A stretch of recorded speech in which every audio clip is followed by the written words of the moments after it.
All right, all right, all right. We almost there.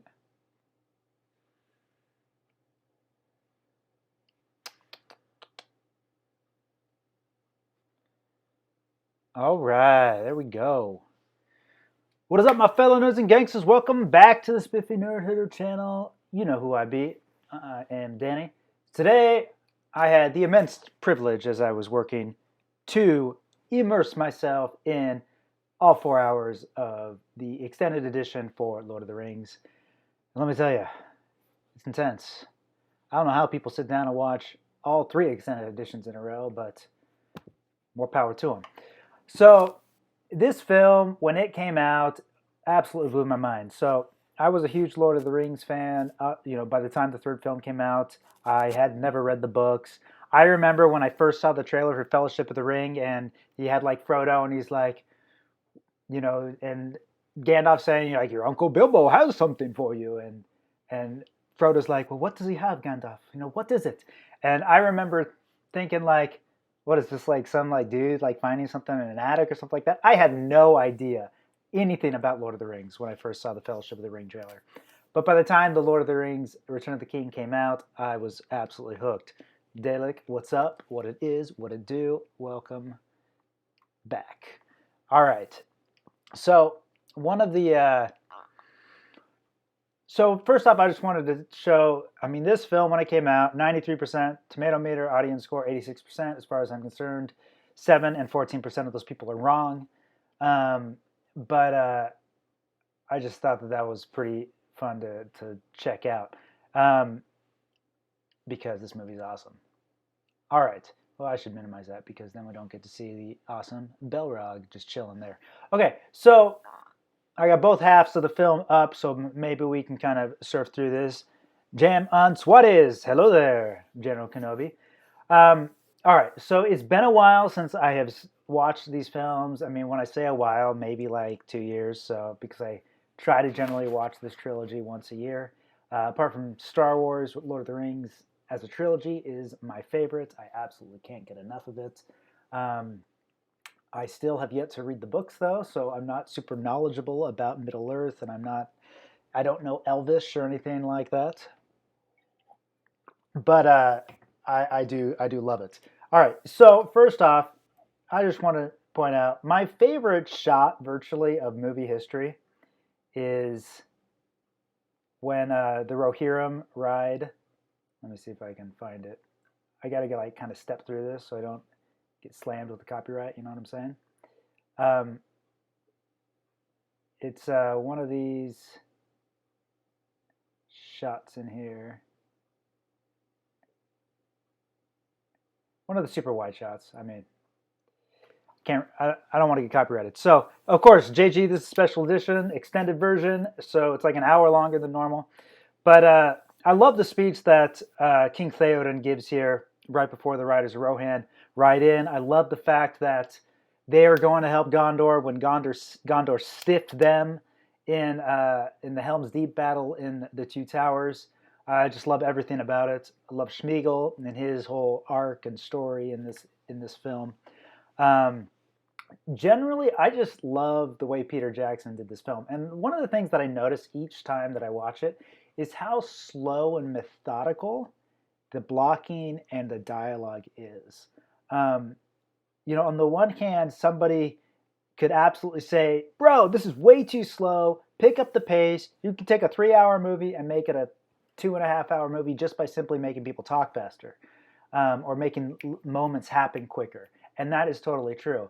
But what I noticed this time around, and most films do fail at this, but what I noticed this time around is that by doing that, by having kind of a much more slower, methodical pace to it, especially like with the hobbits, who are not a very lively people, they are slow. They are, not mentally, but they are just a slow moving people. It's like, you go down to like the islands of the Pacific or even the South in the United States. It's a slower pace of life, and so the hobbits kind of ascribe to that, and it makes it feel real to the world. It makes it feel like this is real life for them. That it's not all just being rushed.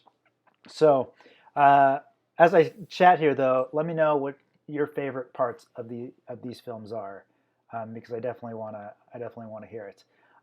So when I first saw this film, I saw it in a preview, so before it even came out in theaters. And honestly, I haven't seen the theatrical version in years because I just always go straight for the special edition. But um, but I remember being blown away by it even then. But I love Peter Jackson's wide shots. So, like, for instance, they're talking in this scene with the army of the dead, and there's just like random big wide shots. They'll say a piece of dialogue, then he'll cut to a big wide shot, and then he'll go back in for dialogue. And I don't know. I just love it. I think it's amazing. Peter Jackson and his wide shots. Funny story about Peter Jackson. When I was going to USC film school. I was just in one of the lobbies. I can't remember what I was doing, but I saw this like old North Face jacket. This guy wearing this old North Face jacket. It had like duct tape on the back and everything. And I remember thinking, I recognize that jacket. Why do I recognize that jacket?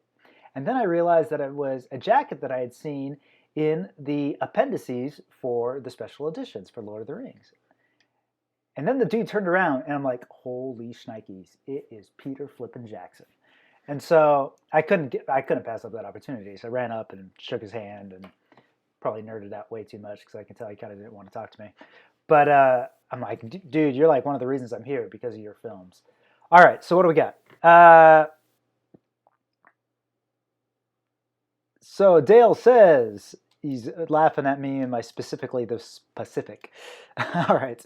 That Gold Taco says, I haven't watched Lord of the Rings, but I could ask Carly what favorite part she is. That Gold Taco, you gotta change your life here. You gotta watch Lord of the Rings. Dale Erdman, I love Lord of the Rings, watched it a million times. Charlie, what's up, dude? I'm glad you can make it today. The practical effects are extremely impressive. The huge miniatures they made for just a few scenes. I'm glad you brought up the bigatures. They called them the bigatures because they weren't really miniatures. They were like massive miniatures. So like you got this scene right here up top. I mean, this is a bigature. It is a,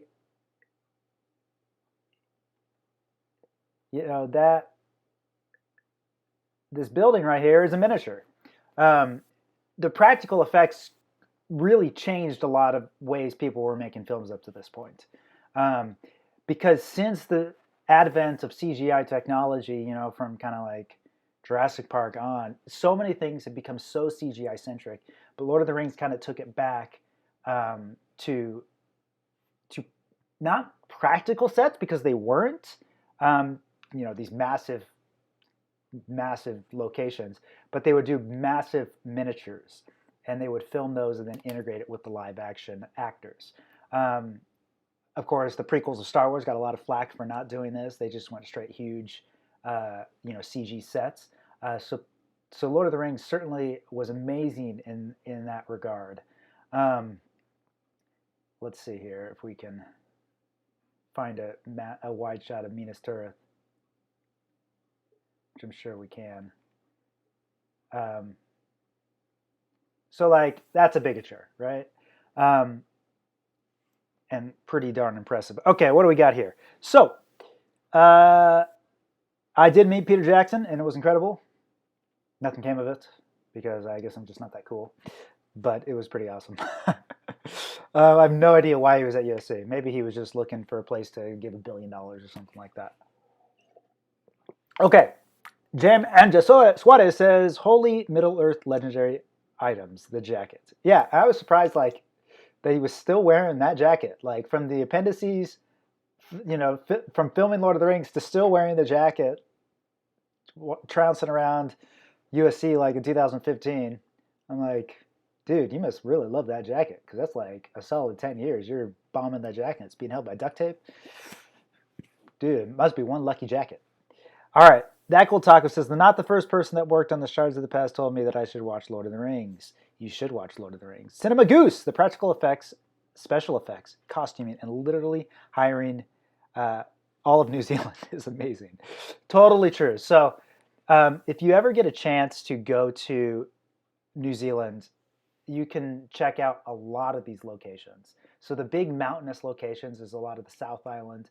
I think the North Island is kind of the rolling hill locations. Um, but it's I mean, you mentioned the costuming. Let me kind of get to costuming here. I mean, look at the detail in this mask. Not only is it very weathered, you can tell that this thing has been through action over the course of perhaps generations, but you can tell it's straight up real metal. And it was real metal. Even like if you watch the appendices, which guys, I'm going to put down my handy dandy stylus here just to say this. Go out, buy the extended versions of the Lord of the Rings, and then watch the appendices. That's what they call them because they want to be fancy. It's basically the special features. But they are by far the greatest special features, the making of, that have ever been made and probably ever will be made, because they're just really not making of featurettes these days like they used to. But they are unbelievable. If you're at all interested in movie making, you got to drop everything now and spend your quarantine watching the appendices for the Lord of the Rings, because they go into such detail on everything they did, like the chain, like you can see a little bit of the her chain metal here going on. That's real metal. Any other film, if you're going really cheap, it's just simply like really weird wool that's been spray painted. I mean, but they went intense when they did this. Okay, we got some comments coming in. That cool taco, I think 20 something, 21 pilots went to Mordor. Dalek Scientist, a lot of Phantom Menace was miniatures. The entire pod racing scene was completely practical besides the speeder bikes. All the bleachers are miniature too. That is true. Yeah, Phantom Menace was much more miniature than, say, like Attack of the Clones and Revenge of the Sith. Jaden Labadee, you mentioned some of your favorite shots. What are some of your favorite moments or scenes? So one of my favorite moments definitely is this ride of the Rohirrim, and I would like to kind of get my favorite shot. Let me see if I can actually just play it. It's right here, I think. Like right here. I think. Maybe I'm a little late. I'm a little late. I'm not that cool. Ah, there it is. This is one of my favorite shots of all time. Just check this bad boy out. I don't know what it is, but it's just like so unbelievably freaking epic. Because up to this point, I mean, you see how comparison, not many riders are totally freaking out all of the orcs because of their just courageous nonsense of charging these orcs. And I love the way the camera kind of comes out from behind of Minas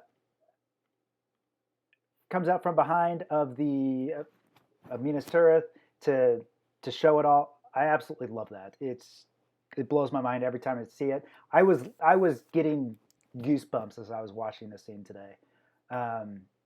It's that powerful to me. Some other moments, definitely, that I really find powerful are, let me see here. I love, let's see here. Where does Schmeagol make his appearance? There we go. This is the shot. I love this shot. Schmeagol, up to this point, has never touched the ring again. But when he does here, just take a look at how this shot does it. It starts at his eye and pulls back through the ring. I mean, of course, you're never going to get that shot practically. That's always going to be a CG shot, unless you have maybe some crazy lens or something. I don't know, but it just shows how much his entire being is focused on the ring. Everything, like, you know, that it's the eye of the beholder. The eye of his ring is beholden in his eye. I love that shot. What are some other shots that you guys like, or moments in this film that you like? I definitely want to hear that. So that cool taco, some of the audience in the pod race scene in the Phantom Menace are colored Q-tips. That is true. You can find a lot of them on YouTube as well. So Jaden, I assume you're talking about the appendices for Lord of the Rings. I'm sure you can. I mean, everything's on YouTube these days, legal or otherwise. And I love it that you've been spending a lot of time watching them. They're so good. All right. Yes, I heard from Manu Bennett, who played the Pale Orc, about some of the awesome stuff New Zealand puts into crafting stuff like this. So cool. I think he played the Witch King too, if I'm not mistaken. Um, but let's see here. Your neighbor Cody's lab made some copper chainmail. It looks pretty cool. Um, all right. They make cameras that can do that now. They're like a wire you plug into your phone. What are we shooting? We're shooting Lord of the Rings with an iPhone now. I wouldn't be surprised if it happened. Steven Soderbergh shot a whole movie on an iPhone. Let me see if I can find. I love this scene when Schmeagol and um, Gollum are speaking in the water. It's just such a neat moment of how Peter Jackson portrayed this. And the way he cut it is you never see the transition from Schmeagol to Gollum. You never see him. Why, yes, precious. No. You don't see him kind of looking back and forth. It's done in the cuts. It's done in the edits where Gollum is in the water. Schmeagol is, the actual looking up at him. The camera's looking at him directly, not a reflection. It's just such a cool way to show the split personality. When in other times in the films, he does have him, look one way to be Gollum and look the other way to be Schmeagol. And it's this, the ability to show it differently makes it always fresh and makes it always interesting. Plus, in this moment, Sam overhears his plot to kill him, and so it makes the moment when he appears so much better because he's not there, and then he drops the rock into the water, and he's going to kill him, and then boom. What it is, gangster? Samwise Gamgee. He's going to chop your legs off with his gardening shears. Okay, let's see here. Dale says they make camera... Okay, 11 out of 10 Gollum and Schmeagol impression. It was horrible. It was awful. But I appreciate the kind words. All right.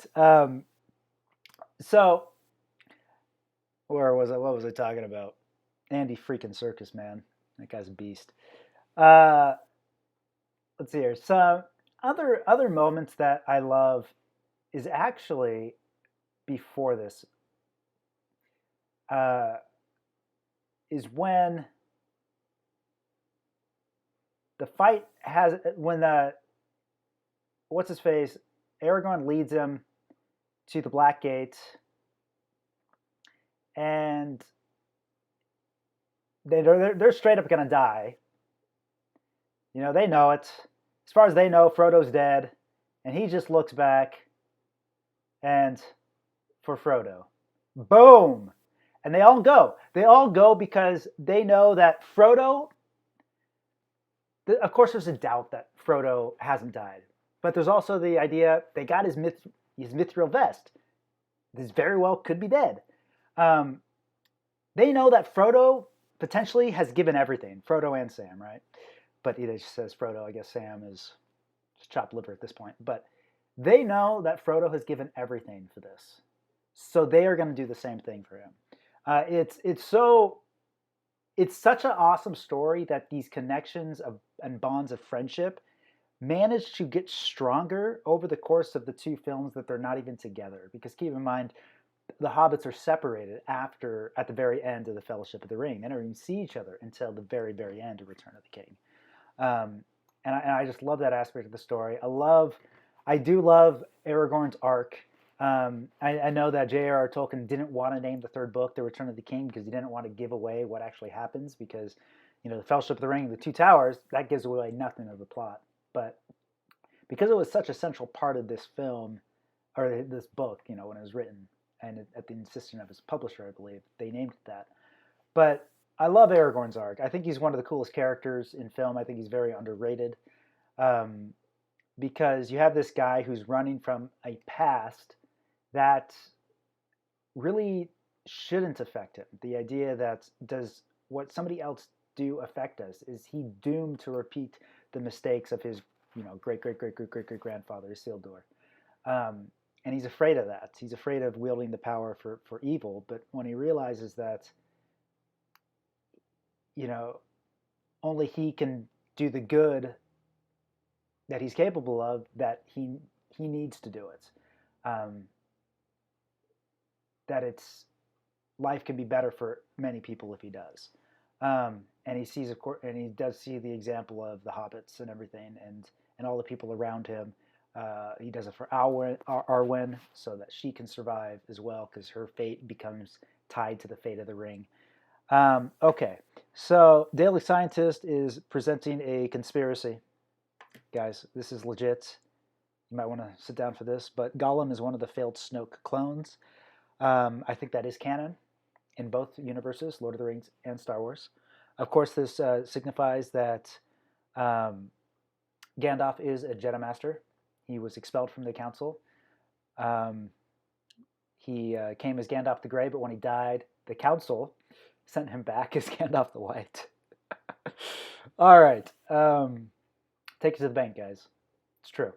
All right. Dale Erdman says, another part I like is when the fake king, so the steward of Gondor, runs off the cliff after burning himself alive. Oh, that's legend. I could not agree more. Let's see here if we can find that part. Much after this. Yep. He sees his son. So this guy is straight up cuckoo. And he's trying to burn his son, Faomir, alive, because his other son, Boromir, didn't come back. And Boromir was Sean Bean's character in The Fellowship of the Ring, who gives in to the temptation of the ring. By the way, if you haven't seen the Two Towers Extended Edition, you got to see it, because it goes a lot into the backstory of Boromir and Faomir, and how they, even though their father was trying to, even though their father hated Faomir and loved Boromir, the two brothers loved each other. And it really gives a great backstory of Boromir, and really makes you reassess everything he is from Fellowship of the Ring. And it's really great, but it's mostly cut out from the theatrical version, because, bro, when you got a 4-hour movie, you got to cut something. But here he's trying to burn Faomir alive. He realizes that he's still alive, but he's already on fire by that point, because he's, as I said, straight up cuckoo. And he runs off the cliff, and we see a big battle going. Awesome, awesome, awesome. Love that part as well. Okay. Let's hear Cinema Goose. Fun fact, one of the Oliphants is actually the largest film prop ever made. Even though the battle is a lot of CGI, it still uses as much practical effects as it possibly can. Yeah, totally. Particularly in the moments where... let me see if I can find it again. Sorry, guys. I know this isn't the greatest way to do this. When it falls dead... I think it's here. Yeah, this Oliphant behind him that's dead, that's a practical effect. And when they were making it, they're like, all right, this is how big we're going to do it. Peter Jackson's like, bigger. All right, this is how big we're going to do it. Bigger, bigger, bigger. Why don't you guys listen? This thing needs to be freaking huge.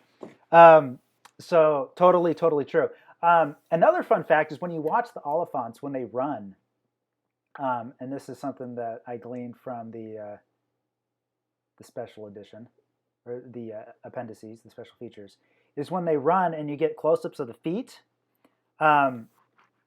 It's actually, whoa, too fast. You only get they only have sound effects on the front feet, because they felt it just worked better, and so they actually stripped out the sound effects for the back 2 feet, particularly in the close-ups I'm talking about. And it's just an interesting thing, like when you're doing sound for movies, you don't have to make it realistic. You don't have to make it sound like how it actually sounds, because a lot of times it gets, it's too garbled because there's too much sound effects, or one thing, of course, must be much louder. Like, for instance, a little while ago, I was on a plane, and I was thinking, man, it's flipping loud in here. And then I thought to movies, I'm thinking, it's never this loud in movies, because you could never have whispering scenes on an airplane, or, in real life, because The airplane's too darn loud. So you can go to town with sound effects and making them suit your story. It doesn't have to be necessarily totally realistic. Okay, what else we got here? VR GIMP at Spoopy Nerdherd. It is so layered that Tolkien also created background, language, and even theology for his books. It enriches the films. Yeah, the more I learn about all the things Tolkien did for this universe that he created, it really does amaze me. Like I said, I don't know Elvish or anything like that, but it amazes me, especially how he wrote languages for these cultures. And that just blows my mind. And how they each have their unique looks, and how they took that for the films and just expounded upon that for like the visual nature of each of these cultures. Like, for instance, the Riders of Rohan, very horse driven. Everything has horses involved. For the dwarves, because their writing was so kind of geometric and with right angles and 45-degree angles and stuff like that, they kind of took that in the design of like the Mines of Moria and the Fellowship of the Ring. The elves, very wavy, their writing, and so they kind of have that wavy look to their production design, and it's just so incredible because you can see right off the bat when you see something that's dwarvish, you know that it's dwarvish. Okay, let's see here. Sauron is Dooku confirmed. It's all coming together. It's true. It's true. So I read it on the internet once in this video. I said it, or Jaden said it. Okay, Cuckoo Dooku. There we go. Cuckoo Dooku. Okay, Jem Sweater says, in a time when a scene could be cool and just that, you fool, no man can kill me, die now. I am no man. Still holds up as one of the baddest lines ever. I'd marry Eowyn over Arwen in a blink. That, I thought about that scene, before, the idea that I'm no man, we've seen that so many times now, but this is like the OG of this scene, and it just stands up so well to time. I thought that when I was watching it today.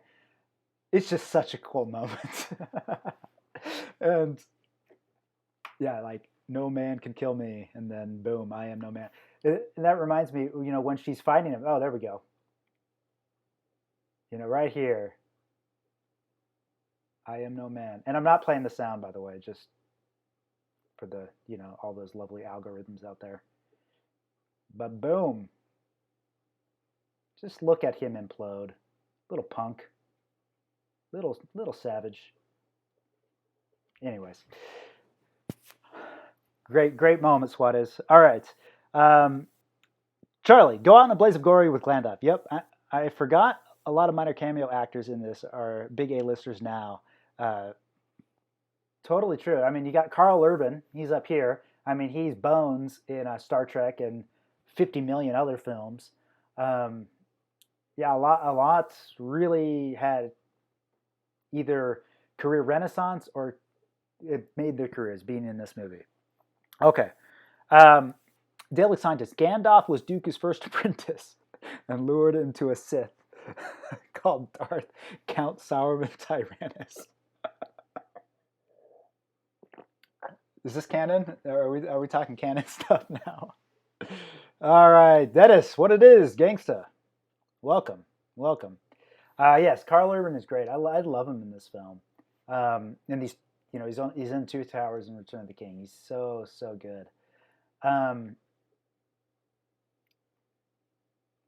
One of the things that I was wondering, and I didn't look it up, but I know they shot like over 300 days for this movie, and that's just insane. I couldn't imagine having over 300 days for these films. Just blows my mind. If anybody wants to quickly Google it as we're watching, how many days did they actually shoot these movies? Total. Like, I want to know second unit, everything. I want to know how many days they shot. I would be very interested. But speaking of kind of the production design, I mean, just look at this savage. Whoops. The Witch King's lair. I mean, it's just so breathtaking in the way they did it. And then somebody mentioned, I can't remember who, forgive me, about the bigatures that they did. And this is a bigature. In a day and age where this is certainly going to be a CGI thing, this is actually a bigature. They actually created it. And so this is certainly I'm talking about this top one. this is certainly a green screen shot where you got Sean Astin and Elijah Wood and Andy Serkis doing their thing on this practical road. Then the green screen hits, but then in order to put in the background plate, they put in a shot of their bigature. So it's not a CG castle; it's actually a practical castle that they shot and then put in there. So it's awesome. All right. So Jaden says, do you feel like I'm No Man would have been received differently if it were released today? I do think it would have to be. I do think it would be a little bit because it's a little cliche now. Also, the idea that, and I don't mean it that way, but I think it's. What am I trying to say here? I think it would be received a little bit differently. I think at that time it was straight up cool, but nowadays it's like, okay, I'm predicting that. I'm predicting that line. I'm predicting that the story's going to take that route. But when this movie came out, years ago, we hadn't seen it that much. So I think it was a little more powerful then. Billy Bean, hey man, what's up? It's been a while. Been a long time. Good to see you. All right. So Cinema Goose, he has the answer. They filmed for 438 days straight. Oh my goodness. Talk about a mental breakdown at the end of those 438 days. Yeah, I remember in the appendices, Peter Jackson's like, I don't know what I'm going to do after this movie, but it's going to be freaking easy. I can't do this again. What movie does he make after this? King freaking Kong. Okay. Dennis says, one of my favorite parts of this movie is lighting the beacons of Minas Tirith. I love that, actually, that sequence. Let me see if it's, I can't remember where it is, if it's in this one or, oh yeah, by the way, these are all skulls coming out. This is a bigature where they shot all this. But the sound effect they used for all these, and again, I know you can't hear sound, but it's just a bag of walnuts. So you get creative with the way you do your sound design. But the lighting of the beacons of Minas Tirith are awesome. It's like an interlude in the film, where we have this great moment where it's just musically driven. Yeah, there we go. Musically driven. We see all these things getting lit. We see the vistas of Middle Earth. We see how separated they really are. I mean, I don't think up to this point we really quite get a feeling of how separated these kingdoms are. I mean, we see the thing on the map, but it's like separated by 3 inches. I love that moment as well. Okay. Let's see here. Dennis says, wasn't the line in fact of her being a woman in Tolkien's original work? I don't know. I don't know if that line's in Tolkien's original work. If it is, then Tolkien's a straight-up gangsta, and he's awesome. Well, we knew that already. All right. Charlie says, Danny, did you hear the story of Sir Christopher Lee and him telling Peter Jackson, no, that's not how someone sounds when you stab somebody, when Christopher Lee was in World War II in the Special Forces? I have heard of that story. So when Greenbow Wormtail stabs him, Peter Jackson wanted Christopher Lee to go, do a big sound and a big gasp, and Christopher Lee in his Count Dooku voice says, my friend, that is not how it happens. That's my Christopher Lee impression. But he proceeded to tell him that, bro, basically, this is the Danny Ramirez translation. Like, bro, you don't make no sound because you're getting stabbed in the freaking lung. You don't got no air in there. It's all gone out. So you don't make any sound when you get stabbed in the lung. And so Peter Jackson says, like, Christopher, then do it that way. You know what? I always thought it would be fun, and I kind of have looked into Christopher Lee's backstory a little bit, just a little bit. But, we have the movie Tolkien where it kind of shows his backstory, as a student and in the front lines in World War I and all this stuff and how it affected Lord of the Rings. We've got that with the guy who wrote Christopher Robin. And I thought it'd be kind of cool to see that with Christopher Lee, to see him in Special Forces, and to see his acting career as it progressed, and possibly if, I don't know, I've never read his biography, but if his time in the military did affect the way he acted and stuff like that. I always thought it would be kind of interesting. Okay. Let's see here. So let's see here. What time are we at? 35 minutes. Cool. Keep the comments coming, guys. I love it when you guys are commenting more. Um, I love the scene. Let me ask you, what do you guys think of the scene of the army coming, the dead army? Do you guys think it makes it too easy for all the people in the Battle of Minas Tirith? I've heard somebody say that before, that they didn't like that part. Of course, it's not something that was just made up for the film, but so it's kind of hard to just get rid of something like that. But they felt that it was just made it all too easy, um, and that that shouldn't have happened. I'm curious to know what you think. I mean, it's part of the story, so I like it. Um, let's see here.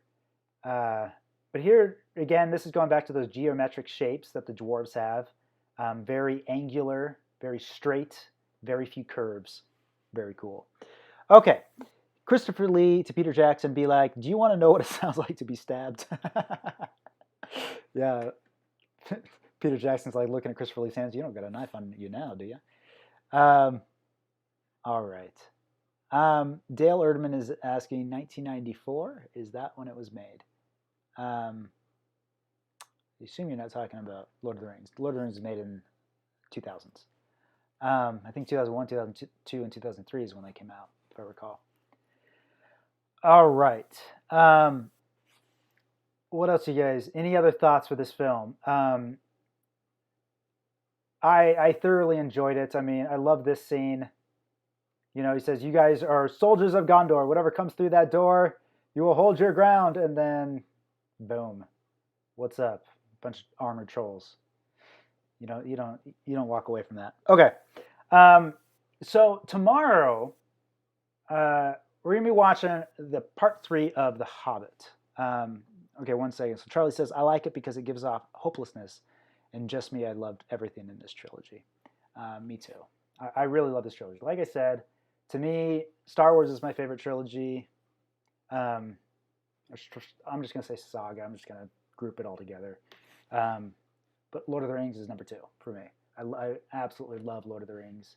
Um, and so tomorrow we're going to be watching part 3 of The Hobbit, and I actually think I'm gonna kind of rejig the watch list, and I think after The Hobbit we'll hit the 3 endings of the Star Wars trilogy. So we'll go Hobbit tomorrow, then Revenge of the Sith, Return of the Jedi, Rise of Skywalker. So we'll make this the week of third films, basically, for trilogies. So I'll update the watch list after this video. But I was thinking about that today. But we're going to watch The Hobbit tomorrow. And we're going to see, okay, we just watched Return of the King.